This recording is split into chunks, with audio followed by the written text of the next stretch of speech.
Hello everybody, this is Mr. Bowen. Today we're going to be looking at the ALEKS topic, identifying independent events given values of probabilities.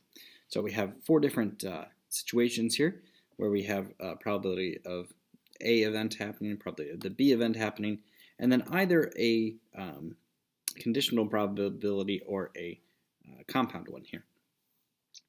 So looking at these, how we're going to do it depends on whether we have one of these ones or one of the AND ones. So we're going to go ahead and I think run through A, B, and D first because they're all pretty similar, and then we'll deal with C at the end.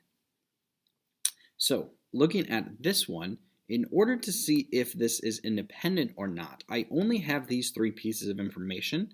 So what I'm going to try and do is I'm going to look at my given probability here. So it says the probability of B given A. So I'm looking at that first one. If this is going to be independent, the fact that I'm given A needs to basically be inconsequential. So I need to see if the probability of B given A is the same as the probability of B period, which it is. These are both 1/5, so that one is independent because whether A happens or not doesn't matter. As long as I'm looking for the probability of B, it doesn't matter if A happened or not. Jumping down here, same idea, but it's A given B this time. It's reversed, so I'm not going to compare it to B. I'm looking for, is the probability of A equal to the probability of A given B? So does B not matter this time? And both of those are 1/5 as well. So those are the same. It works. Jumping down here, probability of A given B is 1/2. The probability of A is 1/9.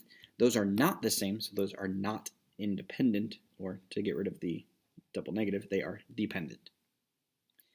So, and that's true. So that's how we approach these ones. Whenever we have an AND, it's a little bit different. So to find out if it's an AND and you don't have one of those givens, you actually multiply.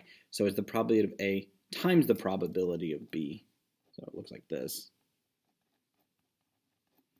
Equal the probability of A and B, or a lot of times you'll see this guy in there, the intersection. So that's what we're trying to do. So it's 1/5 times 1/2 equal to 1/10, and that is true, so that is independent as well. So how you deal with this depends on what information they gave you, but those are the two, or three really kind of scenarios you're looking at, if we separate those as separate.